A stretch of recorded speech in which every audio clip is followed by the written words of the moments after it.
Alright, welcome back to episode 2. In the first episode, we talked about adding our vehicles to a database so that they can be stored when our server is offline. Today, we're going to do that. But first, today we need to talk a little bit about data types. Data types are the different ways that data can be stored, both in Lua, in our code, and in our database. So what we're going to do here is we're just going to go over some of the basic data types in Lua. Now, Lua has 8 different data types. In this tutorial, we're only going to go over 5 of them. The other 3 we'll leave for a little bit later on when we're ready for some more complex subjects. The first data type that we're going to talk about is nil. Nil is a placeholder for nothing. In other languages, it's often referred to as null, and you'll notice that in our database it's referred to as null, but in Lua it's nil. And nil is just something that you can check against to see if a variable is currently empty. The second variable type we're going to talk about is a Boolean. A Boolean is a truth operator. Is it true or false? So yes or no. So for anything in our code where we want to do something like a switch where we can turn something on or off, a Boolean is perfect. So Boolean looks something like this, where we just have our my Boolean variable equals to true, and then we can do something like a conditional where we go if my Boolean variable, then do something here. This is very, very useful, and you'll see this a lot as we start getting into actually coding some stuff. The next data type we're going to talk about is a number. Now, everyone should be familiar with a number. A number is very straightforward. It is just what it sounds like. So a number variable is going to be 7, and then I can go my number equals my number plus 5, and now I have 12. Very basic stuff. This one is pretty straightforward. The next one we're going to talk about is a string. Now, a string is probably the most common data type that you'll interact with. It's how you're going to output chat messages to people. It's how you're going to pull someone's username from the database. It is going to be used everywhere. In Lua, strings can be defined in a couple of different ways. The first way is with single quotes. The second way is with double quotes. The third way is with 2 brackets. Now, the 2 brackets are most commonly used when you want to do something on multiple lines and you want a string that can go on for a whole long sentence. Multi-line strings are fantastic for when you want a large block of text, something you're going to put into a GUI, anything like that. This is what you want to use. The last variable type that we're going to talk about is the table. A table is something that consists of multiple other data types inside of it, usually including other tables. And what a table does is it allows you to group variables together that share some common link. So whenever we get information out of the database, we're going to get that information out in the form of a table. So let's say we got a user out, it would look something like this, where we had an ID and name.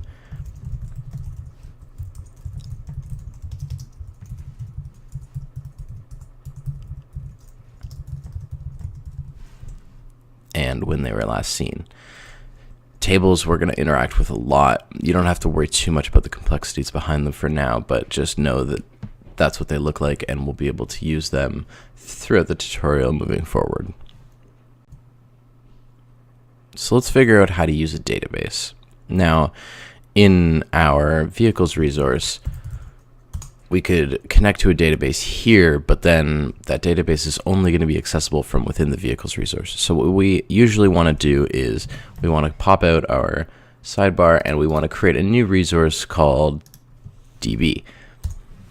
And inside that DB, we're of course going to create a meta.xml file just like we have with all of our other resources. And let's go ahead and do that.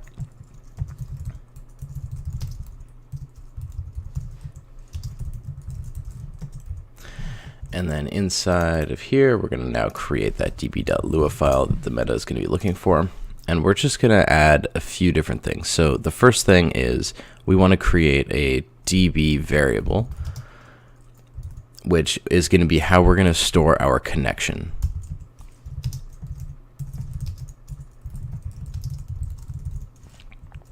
The next thing that we're going to need is some way to populate that database connection when our server starts up, or more specifically, when this resource is started. So what we're going to do is we're going to attach a event handler to when the resource starts.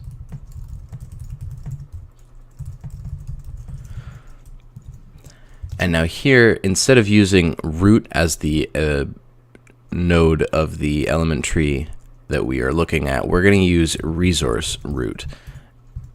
And this is a very important step because we only want this to fire when this specific resource starts, not when any resource starts, as we would just be continuously reconnecting to our database anytime we start or stop a resource, which could definitely cause some issues.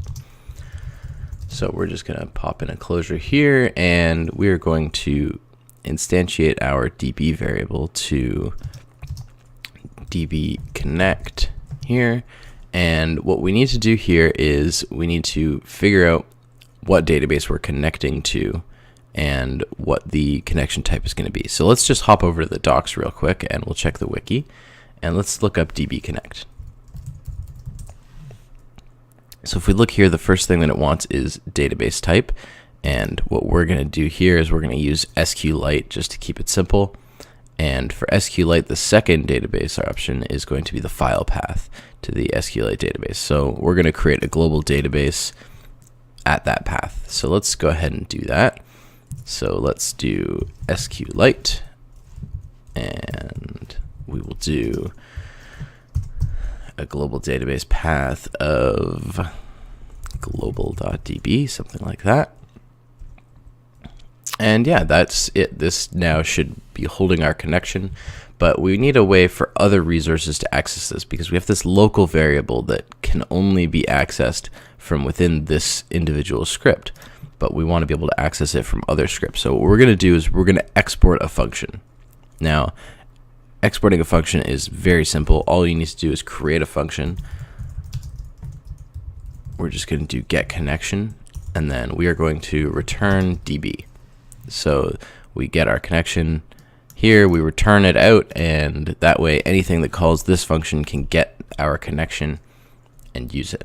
So to export this function so that it's available in other resources, what we need to do is we need to come back to our meta.xml. We need to export function get connection type server. Very simple. So now from our vehicles resource, we should be able to come over to vehicles, and we should be able to use that. So we should be able to, inside of our create vehicle, do exports.db get connection. And if we instantiate that to a local variable here, local db, we should be able to use this db connection moving forward. So we have this connection, but it's not really tied to an actual database yet. And that database doesn't have anything in it. So there's nowhere for us to put this vehicle yet. So what we're going to need to do is we're going to need to go ahead and create a database, and then we're going to need to create a vehicles table to store our vehicles in. So to do that, what we're going to need is a Sqlite database browser. I use this DB browser for Sqlite here. I'll leave a link in the description down below as to how to access this. And what we're going to want to do here is we're going to want to click new database, and we're going to want to go into our code, server, mods, deathmatch, databases, global, and we're going to want to create a global.db. Now I already have one here. If you don't already, just type it in down here, click save. We're going to replace that one that's existing, and then it'll ask us to create our first table. So let's go ahead and create a vehicles table. Now, what we want is a few fields. We want a unique identifier for each vehicle that we're going to have, the vehicle's ID. Then we're going to want to have X, Y, and Z coordinates and a model, the MTA model, so we know what to spawn. So let's go ahead and create an ID, which will be an integer. It's not nullable, which means that it can never be nothing.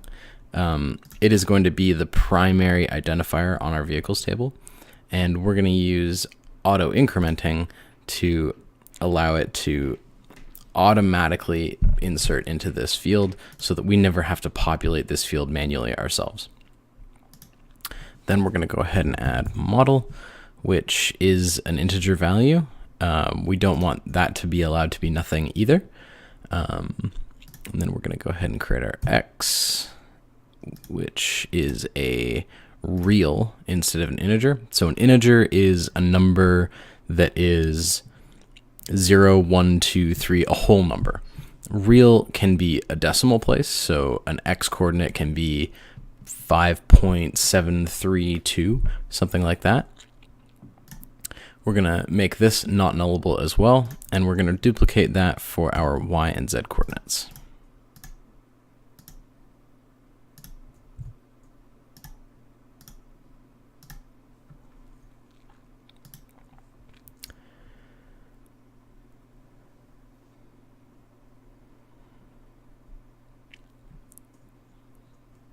Once we have that done, what we're going to do is we're going to go ahead and click OK.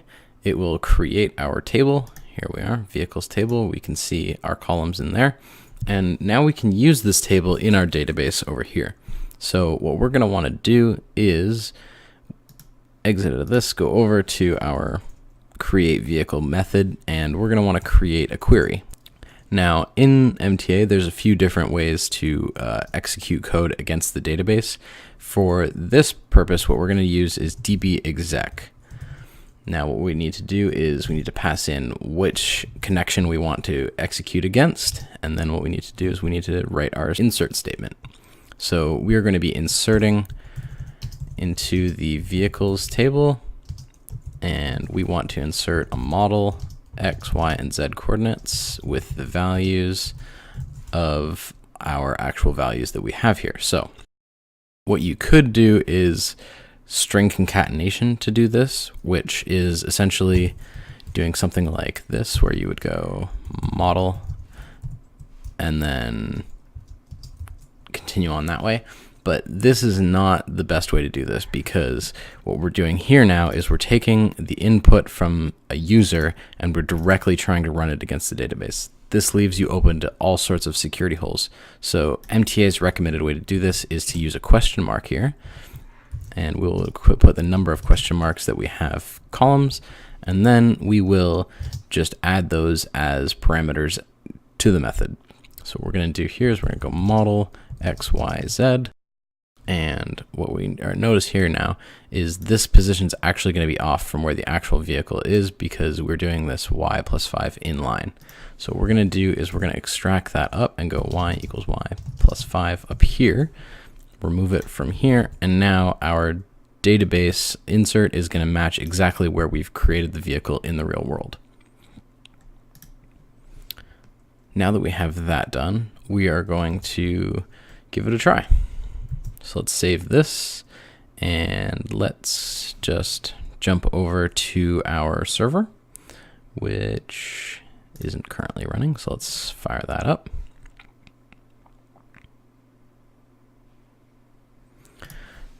So one thing that we didn't do was add the record into our MTA server configuration file. So let's come over here and do that. We will add DB as the first resource, and we're going to now make use of that protected flag.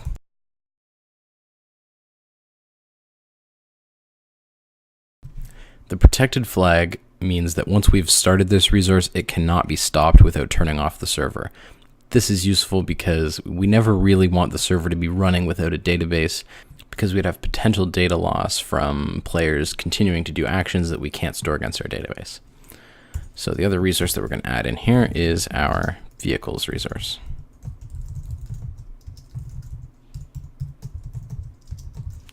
So now that we have our resources listed here, let's go ahead and jump over to our server. We're going to turn it off, and then we will restart it to make sure that all of our changes have taken effect. Looks like everything is there. Okay, so let's jump over to MTA, and we will join our server and see if we have a vehicles resource. All right, here we are. Let's try create v400, and looks like we have Landstalker. Cool. So let's jump over to our database backend and let's just browse this table. And it looks like we don't have any data here. So let's take a look at what happened. If we come over to our server, we can see we have a warning.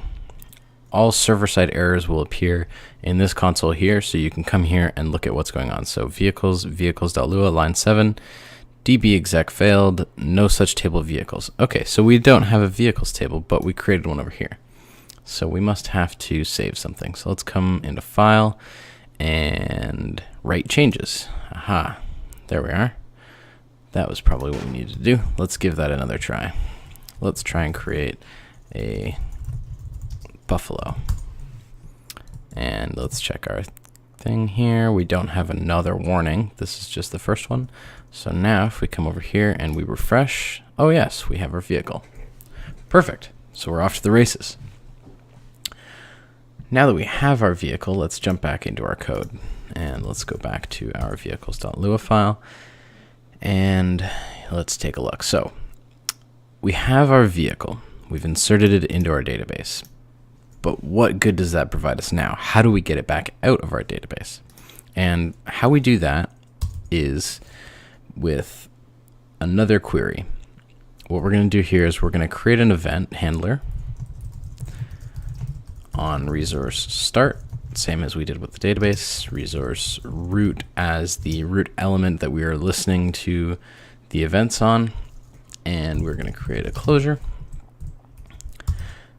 And on resource start, what we want to do is we want to load all vehicles. So we want to create a query handle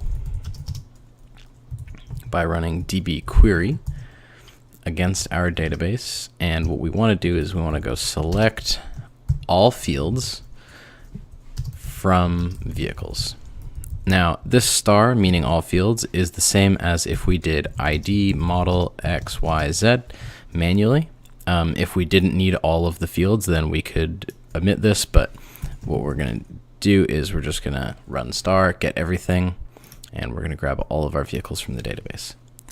With this query handle, what we need to do is we need to poll for the results of this query.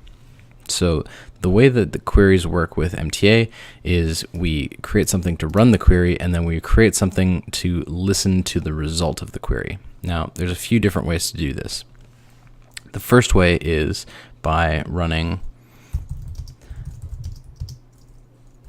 db poll right here with the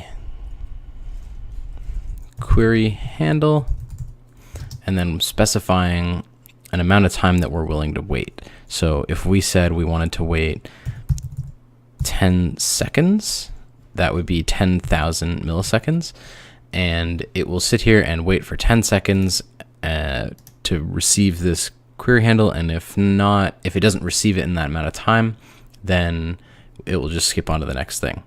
The other way we can do this is we can just provide -1, and this will just wait forever. Now, if we never receive the response from the database, this will just sit here and hang, and that's also not desirable. So far we have two options, and they're not the greatest. The best option by far is a callback. So let's jump over to the documentation here, and let's run db query, and let's take a look. So you'll see here that the first argument that it takes, which is an optional argument, is callback. So what we can do here, instead of running our query and then waiting for a result for a certain amount of time, we can tell it to run a function when it receives the results, and we can continue on with doing other things until that happens. So let's jump back over to our code, and what we're going to do is we're going to create a function called load all vehicles. And this is going to be what we run when this query is finished. So let's go load all vehicles as the first argument. So this will now get run when we receive the response from the database with this. We no longer need this, and we no longer need to instantiate this as a variable.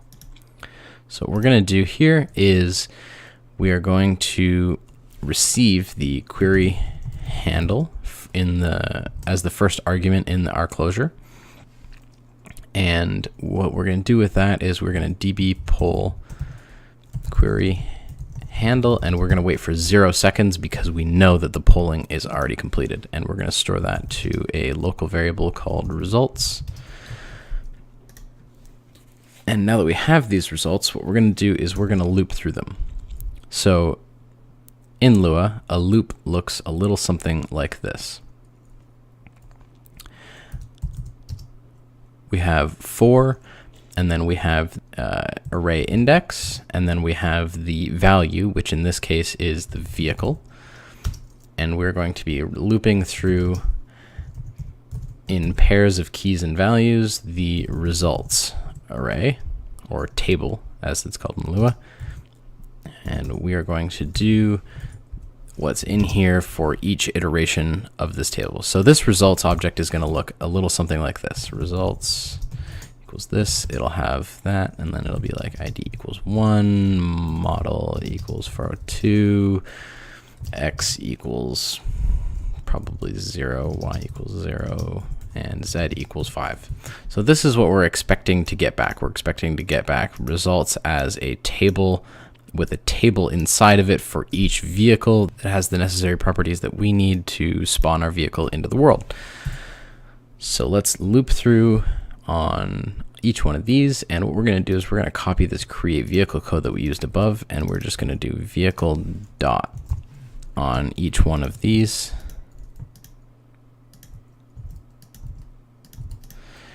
X, Y, Z. So we are now creating each one of our vehicles. Now, what we want to do here is we want to store this ID. We want to know what the ID of each vehicle is so that we can use it later. And that is going to help us in a whole bunch of things, whether we want to fix a vehicle, we want to add a fuel system, having some way to uniquely identify the vehicle that is going to be static and the same over the lifetime of that vehicle's existence is very valuable. So what we're going to do is we're going to create a local vehicle object. And then what we're going to do is we're going to use element data.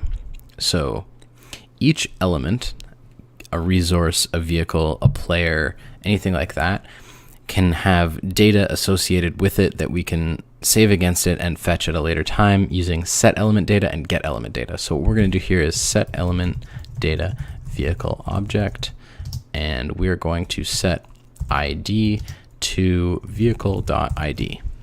So now the automatically incremented ID that we created in the database is getting stored against this vehicle so that we can use it later. So now that we have this set up, let's go ahead and give it a try. So what we need to do is we need to come over to our server and we need to restart our vehicles resource. And it looks like we have an error. So let's take a look. We're using our DB variable here, but we never instantiated it because we did it up here, but we didn't do it down in this function. So we just need to do that. And now it should work. And it looks like it did. Perfect. So let's come back into our server and look, our vehicle is still here. So I will pull this off to the side and whoops, I'll pull this off to the side and let's see if I restart vehicles, the vehicle disappears and comes back. Now that we have our vehicle leaving and coming back every time we restart the resource, what we need to do is make sure that we have an ID associated with the vehicle when we create it. If we come back to the code, we're setting the element data to the ID when we load all vehicles, but not when we create this first vehicle.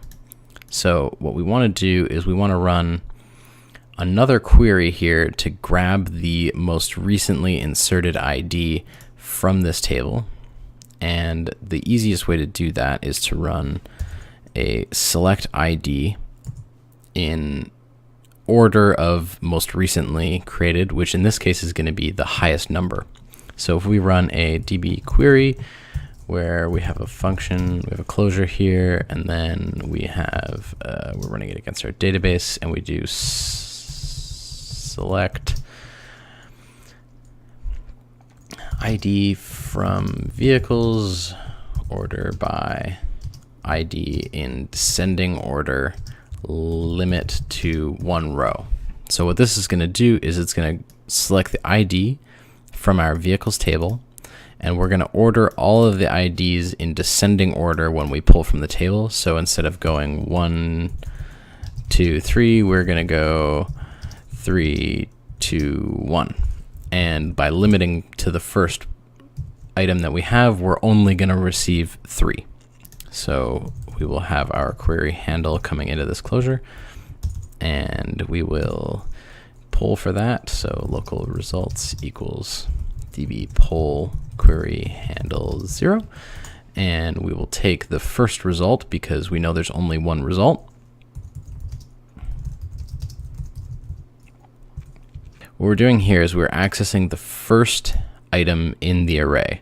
So you can access arrays properties in 2 different ways. You can access them using a dot if the key is a string like model, or if it's an integer, you can access them using the square bracket syntax like this. And what we're going to do here is we're going to go result 1, and we're going to fetch the ID from that and set it to the vehicle. Now what we need to do is we need to do the same thing that we did previously, where we have the vehicle here and we set element data vehicle ID result.id. And just to keep in the same way that we had this down below, we'll make this a vehicle, and we'll make this vehicle object. And actually what we're going to do is we're going to just take this item and we're going to put it up above the query so that we can have the vehicle created immediately and not need to wait for this query to run before we actually see our vehicle out in the wild. Now that we have that done, let's just clean this up a little bit. And let's see if it works.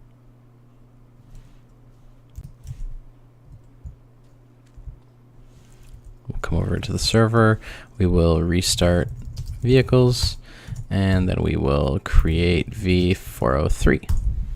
And would you look at that, we have a transport truck. Awesome. Now that we have this, the problem that we're going to encounter is if we move our vehicle out of position and then we hop out, if our server restarts or the vehicle's resource restarts, the vehicle goes back to its original position. Now, we don't want this to happen. What we want to happen is we want the vehicle to remain where it was when the resource stopped. So what we need to do is we need to come back over and we need to run another event handler on resource stop.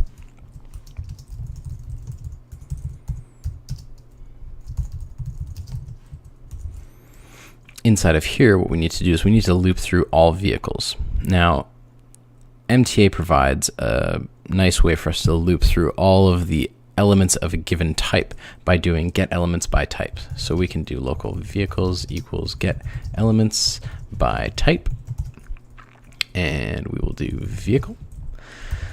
And then we will do a similar loop to what we did above, except for now we're looping through MTA data instead of database data.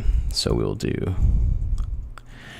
index and vehicle in pairs vehicles. And what we're going to do with each one of these vehicles is we are going to grab the ID by doing get element data vehicle ID, and we're going to grab their current position by doing local xyz equals get element position vehicle. So just the way that we did get element position on our player when we created the vehicle, we're going to do the exact same thing down here to get the vehicle's element position so that we can save that to the database when the resource is stopping. And what we're going to do here is we're going to prepare a query and we are going to run that against the database. And how we're going to do that is we're just going to create a DB exec with our DB resource, which we need to create by copying it from up here.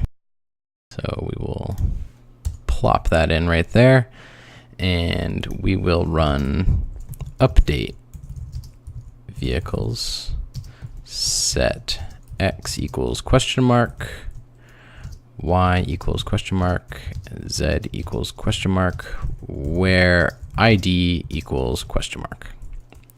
And we will just populate those question marks by doing x, y, z, ID. So what this is going to do is it is going to update the coordinates of our vehicle, where the ID is the ID of the vehicle that we're talking about currently, and that should set our system to know where the vehicle was moved to when we restart it. So let's just jump over to our server. We're going to restart vehicles one more time so that this code is actually there, and then we're going to try and move our vehicle and restart it one more time and see what happens. So let's just move it over here and hop back to our code and restart vehicles. And you'll see that it is restarted and it is in the spot that we last put it, but the rotation is now facing directly north, even though we had turned it sideways. So as homework between now and the next video, what I would like you to do is attempt to figure out how to store a vehicle's rotation on creation and then reset that when we stop the resource and have that load back in when we start our resource back up. The wiki is going to be your friend here. If you look up set element rotation on the wiki or get element rotation, it will have all of the information that you need to know in order to safely store your rotation of your vehicle. And that's going to be it for this one, guys. In the next video, we're going to dive deep into how to authenticate a user so that we can create a basic administration system and start fixing vehicles and being able to set their color and different properties based on our administrative rights.